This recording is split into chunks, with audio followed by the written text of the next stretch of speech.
ए सखी चल ना झिझिया खेले। ए सखी झिझिया खेल कोना जेबे? चारों ओर डेनिया सब घूमे छे, हमरा बड़ी डर होय छे। ए सखी जे डेनिया अगर किछो कर देलकै ना खूब गरिएबै, चल ना। चल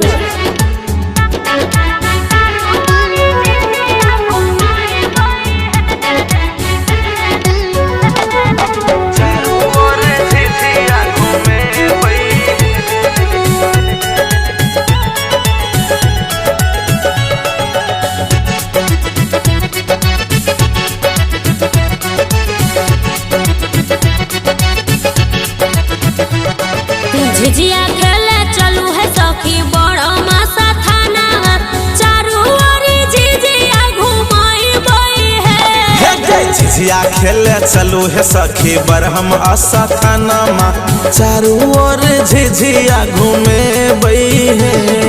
नजरी गरत जडनी झिझिया पा हमारा डोइनी के खूबे गोरी बई है। नजरी गड़ पे जडनी झिझिया पे हमारा डनिया के खूबे गरी बई है। झिझिया खेले चलू है सखी बड़ा मासा थाना।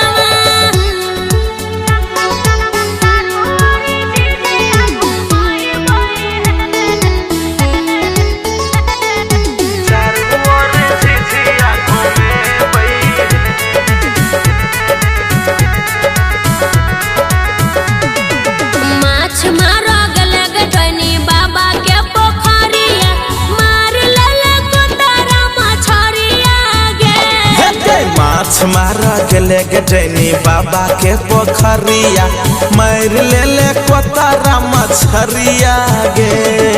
भोल डोइनी रही देता अपने बेटा खाई दे, नगरी के लोग के बचाई देगे। भोल डोइनी रही देता अपने बेटा खाई दे, नगरी के लोग के बचाई देगे। माछ मारा गेले गटनी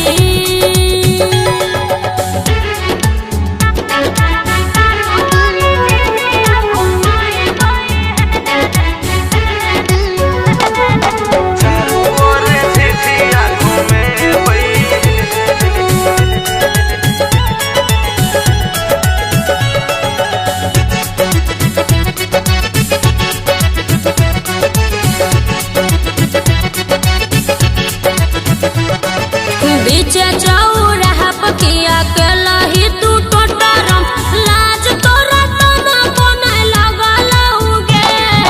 बीचे चौराहा पर किया के लही तू टोटरम, लाज तोरा तने कोने लगलौगे।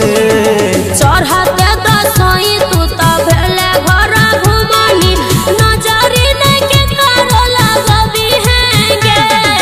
चढ़ते दसन तू त भेले घर घुमनी, नजरी नहीं के करो लगई है गे।